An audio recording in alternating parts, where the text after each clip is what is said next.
ஒரு மாயாஜால உலகில் நியோ என்ற இளைஞன் தனது கிராமத்திற்கு புறம்பாக உள்ள காடுகளில் சுற்றி வந்தான். அவன் ஒரு சாதாரண விவசாயியின் மகனாக இருந்தாலும் அவனுக்கு மாயாஜாலம் பற்றிய ஆழ்ந்த ஆர்வம் இருந்தது. ஒரு நாள் அவன் ஒரு பழமையான புத்தகம் கண்டுபிடித்தான். அதில் மாயாஜாலத்தின் ரகசியங்கள் எழுதப்பட்டிருந்தன. அந்த புத்தகம் நியோவுக்கு ஒரு புதிய உலகத்தை திறந்து வைத்தது. அவன் கற்பனை செய்த மாயாஜாலங்களை முயற்சிக்க ஆரம்பித்தான். ஆனால் அவன் செய்கிற மாயாஜாலங்கள் எப்போதும் வெற்றியடையவில்லை.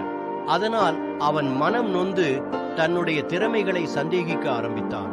ஒரு நாள் காடுகளில் ஒரு மர்மமான சப்தம் கேட்டது. அது ஒரு பழமையான வான்கோபுரத்திற்குள் இருந்து வந்தது. நியோ அந்த இடத்திற்கு சென்றான்.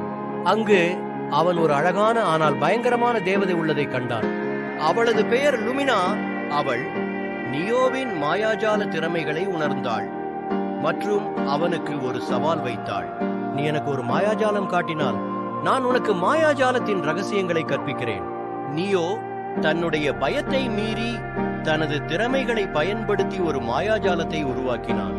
அதுல அவன் ஒரு தீய வானவில்லையை அழுத்தி அதை அழகாக மாத்தினான். லுமினா அதை காண்டு மிகவும் மகிழ்ந்தாள். அவள் நியோவுக்கு மாயாஜாலத்தின் ரகசியங்களை கற்பித்தாள். மேலும் அவன் தனது திறமைகளை மேம்படுத்த உதவினாள். நியோ லுமினாவின் உதவியுடன் தனது கிராமத்தை காத்துக்கொள்ளும் மாயாஜால வீரனாக மாறினான். அவன் அசாதாரணமான சக்திகளை கற்றுக்கிட்டு மற்றவர்களுக்கு உதவுவதற்காக தனது திறமைகளை பயன்படுத்தினான். இவ்வாறு நியோ தனது பயங்களை மீறி ஒரு புதிய உலகத்தை உருவாக்கினான்.